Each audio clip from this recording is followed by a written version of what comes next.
Ratna adalah seorang penjual kepiting. Di sebelahnya ada Bu Sari, seorang penjual ikan laut. Bu Sari, ini ikannya 1 kilo ya. Jangan kurang loh. Saya udah langganan dari dulu. Tenang Bu, ini saya tambahin dikit malah. Soalnya kan Ibu udah sering belanja di sini. Nih ikannya masih segar banget, baru angkatan tadi subuh. Saya juga beli Bu. Minta 2 kilo cumi ya. Tapi tolong dipilihin yang kecil ya. Mau saya goreng buat cucu di rumah. Siap Bu, ini nih cuminya yang bagus-bagus. Nah, cocok buat digoreng, anak-anak pasti suka.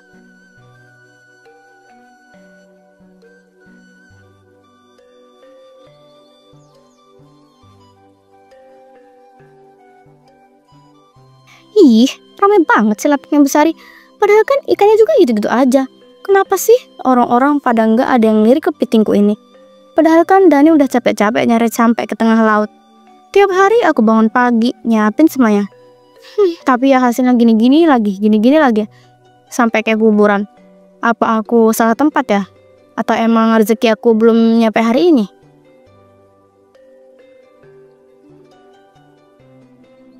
Sore harinya saat Bu Sari hendak pulang karena semua dagangannya sudah laku, Ratna menghampiri Bu Sari.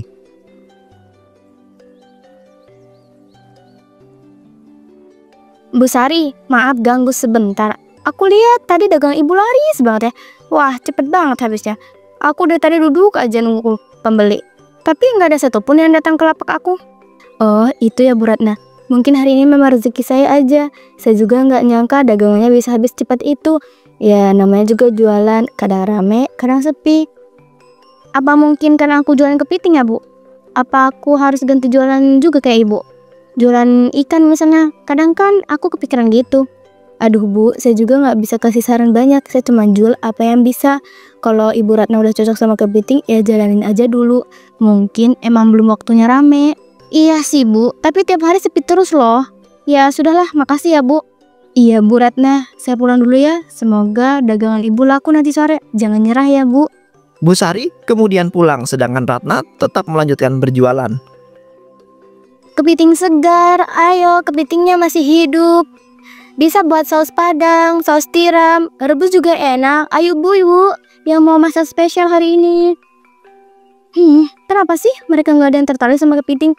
Padahal kan segar, padahal hidup. Padahal kan ini hasil kerja keras dari Dani semalam. Ya Allah, beri kami rezeki hari ini ya Allah. Kepiting-kepiting ini harusnya udah pindah tangan sejak pagi, tapi sekarang malah masuk panci. Jadi santapan kami berdua. Kalau aku nggak masak sekarang, kalian pasti busuk besok pagi. Sayang banget kalau dibuat. Padahal kan kalian butuh banget uang buat bayar listrik, buat beli beras, semua keperluan numpuk. Tapi dengan nggak laku, aku capek. Tapi harus tetap semangat. Malam harinya, tiba-tiba saja suami Ratna, si Dani, baru saja pulang dari melaut mencari kepiting. Pak, akhirnya pulang juga. Gimana? Hari ini dapat banyak ya? Aku udah siapin panci besar. Siapa tuh banyak bawa tangkapan lebih dari kemarin. Ibu, maaf, hari ini lautnya nggak bersahabat, arusnya kuat banget. Aku cuma dapat 5 ekor, itu pun ukurannya kecil-kecil. Susah banget nyari yang besar sekarang.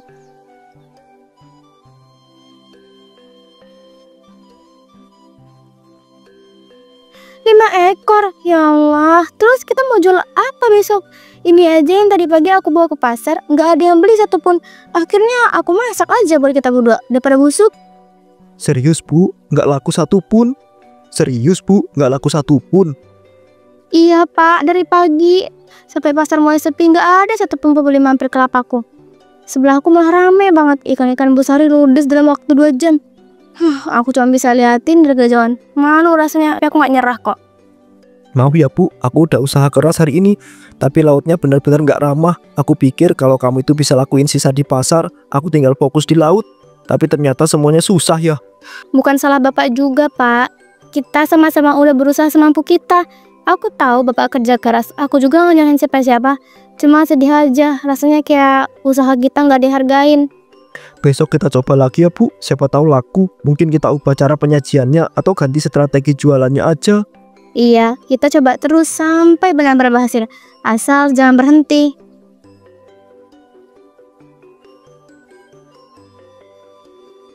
Keesokan harinya Bu Ratna kembali berjualan dengan harapan hari itu akan berbeda dari kemarin.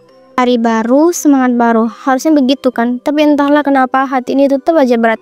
Kepitingnya tinggal sedikit, ukurannya juga kecil-kecil. Tapi aku nggak boleh nyerah. Siapa tahu hari ini lebih baik dari kemarin. Bu Sari, ikan bandengnya masih ada nggak? Masih Bu, ini tinggal dikit. Ambil aja yang ini. Segarnya sama kayak yang kemarin kok. Saya minta cuminya setengah kilo ya Bu. Anak saya minta lagi nih. Katanya enak banget gorengan kemarin. Lihat tuh. Bu Sari seperti biasa, dagangnya rame terus pembeli datang tanpa dipanggil. Sementara aku harus nyoba segera cara supaya ada yang mau ngelirik ke sini. Ayo Bu, kepiting segar baru ditangkap semalam, bisa buat dimasak saus padang atau rebus juga enak. Maaf ya Bu, saya nggak bisa masak kepiting, repot bersihinnya. Nggak apa-apa Bu, kalau Ibu mau saya bersihin aja sekalian, tinggal masak aja di rumah. Namun tetap tidak ada yang membeli. Bu, ayo kepitingnya tinggal sedikit, segar, hidup, dan masih dagingnya, dan manis dagingnya. Harga bisa saya kurangin kok. Lagi nyari ikan aja Bu, saya nggak suka kepiting soalnya. Ayo Bu, kepitingnya segar, langsung dari laut, tinggal masak aja. Yuk dilihat dulu, nggak apa-apa, nggak apa-apa.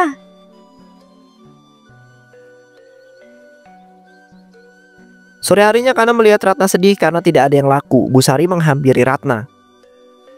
Hari ini pun sama, nggak ada satupun yang beli. Entah harus sampai kapan kayak gini. Tapi aku nggak boleh nyerah. Besok aku coba lagi. Followersnya capek banget. Bu Ratna, sebentar, jangan pulang dulu ya. Saya ada sesuatu yang ingin saya omongin sama Ibu. Oh iya Bu Sari, ada apa ya? Mau beli kepiting? Bukan, tapi saya mau ngajak Ibu ke satu tempat. Saya mau nunjukin sesuatu. Mungkin ini bisa bantu dengan Ibu jadi lebih laku. Tapi janji ya, jangan cerita ke siapa-siapa dulu. Serius Bu? Bu Sari, beneran mau bantu aku? Ya Allah, makasih banget ya Bu. Aku udah bingung harus gimana. Tiap hari lihat lapak Ibu rame terus. Aku jadi mikir, salahku di mana ya? Iya Bu, saya serius. Saya juga dulu pernah ngerasa sepi kayak gitu. Rasanya nyesek banget waktu bawa pulang dagangan yang gak laku sama sekali. Tapi ada satu hal yang saya temuin waktu itu. Nah, itu yang mau saya tunjukin ke Ibu sekarang. Hah? Beneran Bu? Masih banyak ya Bu? Aku ikut deh. Yuk kita jalan sekarang sebelum hari makin gelap. Tepatnya nggak jauh kok dari sini.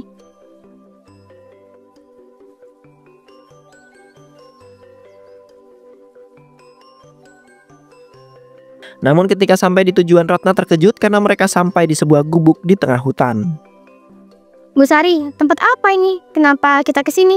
Ini loh jauh banget dari pasar. Saya pikir kita mau ke toko atau tempat pelatihan dagang. Sabar Bu, semua jawabannya di sini. Justru di tempat inilah semua perubahan besar dalam hidup saya dimulai. Perubahan? Maksud Ibu apa? Saya makin bingung.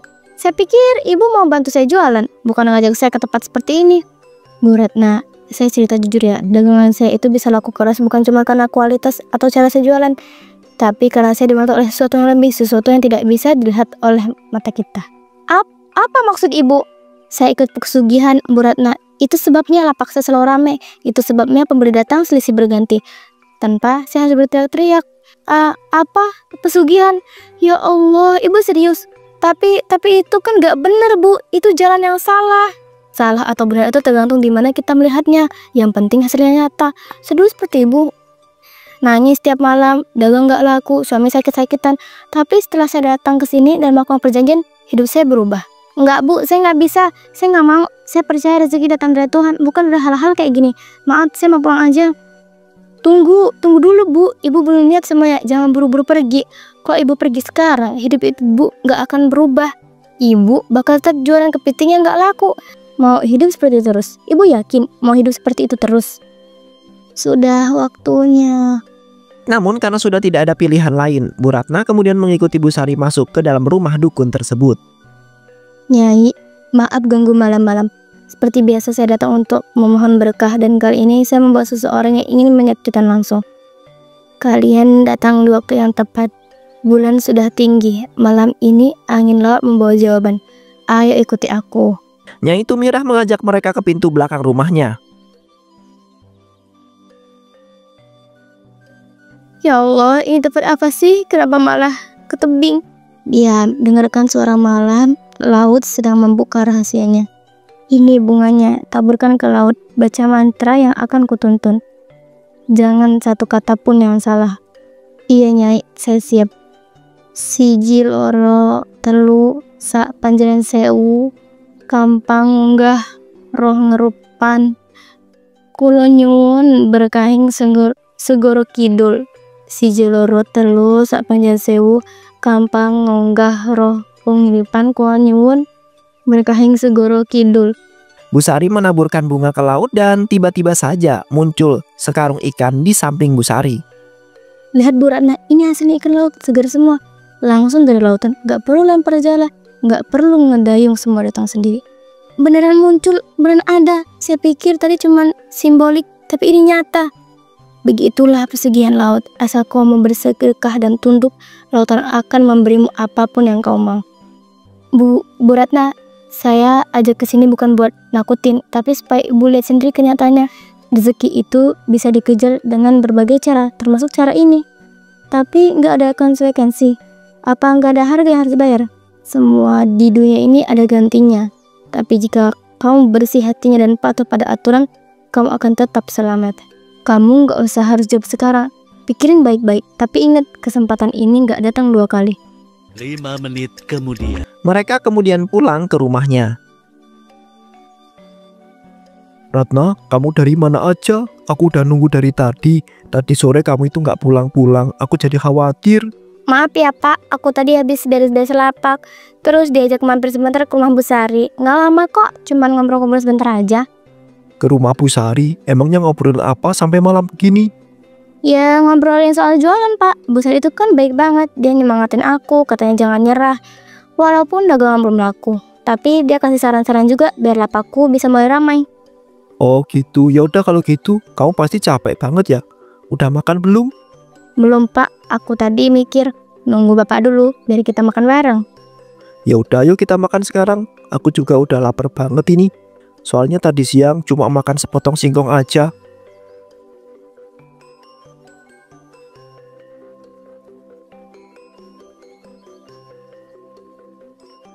Keesokan harinya, lagi-lagi lapak Bu Sari ramai, membuktikan kalau pesugihan yang dia lakukan berhasil. Hal itu membuat Bu Ratna tergoda.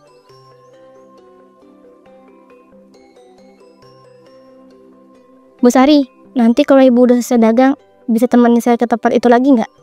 Jadi, kamu udah yakin? Kamu udah mau jalanin ini? Aku udah kepikiran sama kalau memang itu satu-satunya cara, aku siap. Tapi aku butuh Ibu buat nemenin aku. Tentu Bu, nanti sore kita berangkat. Kamu udah ambil keputusan besar, dan aku bakal bantu kamu jalanin semuanya.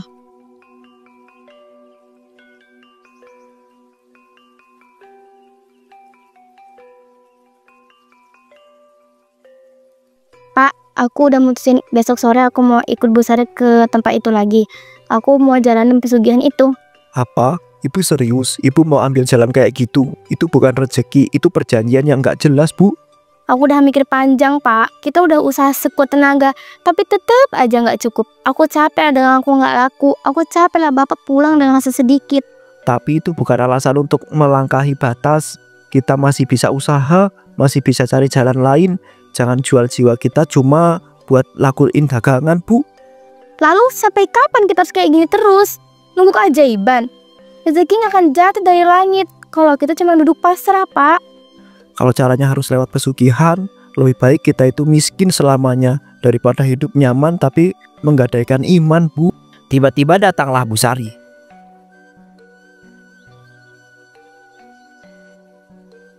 Bu Ratna, waktunya sudah tiba. Ayo Bu, kita pergi sekarang. Nyai Tumirah sudah menunggu. Iya Bu, saya sudah siap. Ratna, kamu serius? Kamu beneran mau meninggalkan rumah buat itu? Aku harus Pak. Ini jalanku, aku mohon jangan halangi aku. Kalau kamu tetap nekat, aku tuh nggak bisa diam aja. Aku nggak bisa biarkan kamu sendirian di tempat gelap itu. Dani kemudian mengikuti istrinya dengan terpaksa.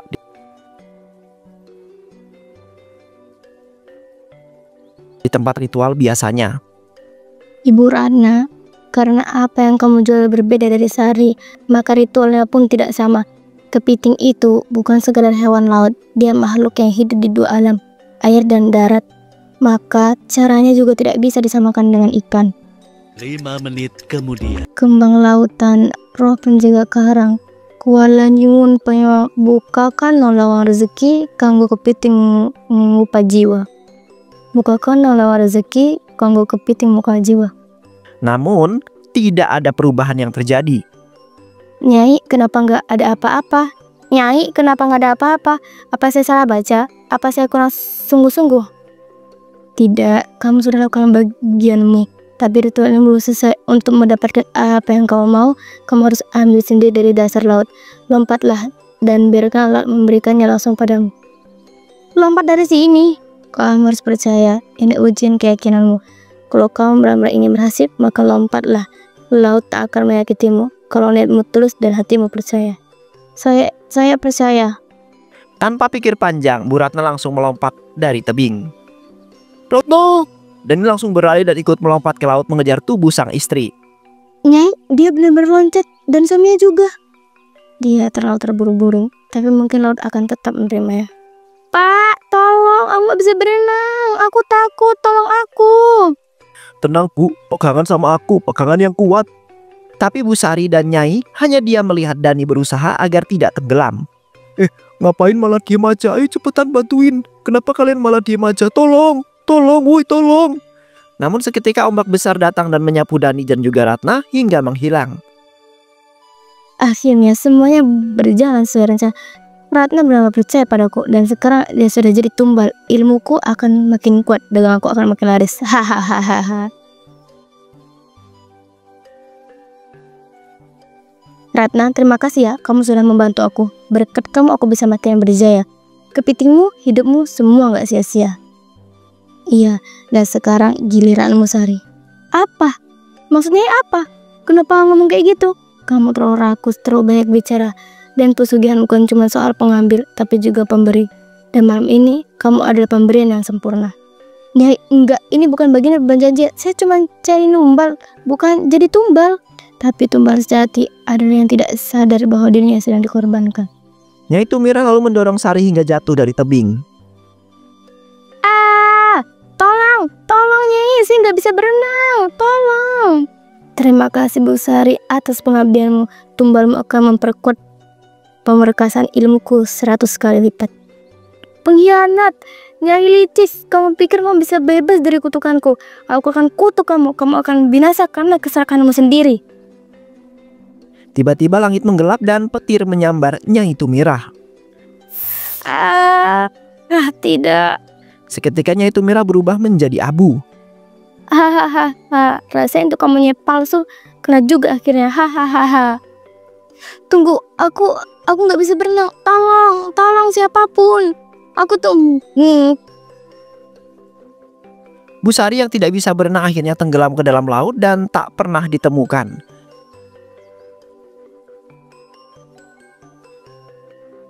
Keesokan harinya di tepi pantai. Hah, ayo semangat, hari ini kita berlayar. Semoga bisa mendapatkan banyak tangkapan. Itu apa di sana? Loh itu Pak, Bu. Bangun Pak, jangan tidur di sini Pak. Bangun. Aku di mana ini? Bapak lagi di pinggir pantai Pak. Bapak sama istri ngapain tidur di sini? Jadi kami selamat ya Pak. Alhamdulillah, kami habis tenggelam semalam Pak. Dan sekarang? Pak bangun Pak, jangan malah tidur lagi. Tolong. Pak Yayat lalu membawa Dani dan istri ke rumah sakit. Dan akhirnya Dani dan istrinya selamat.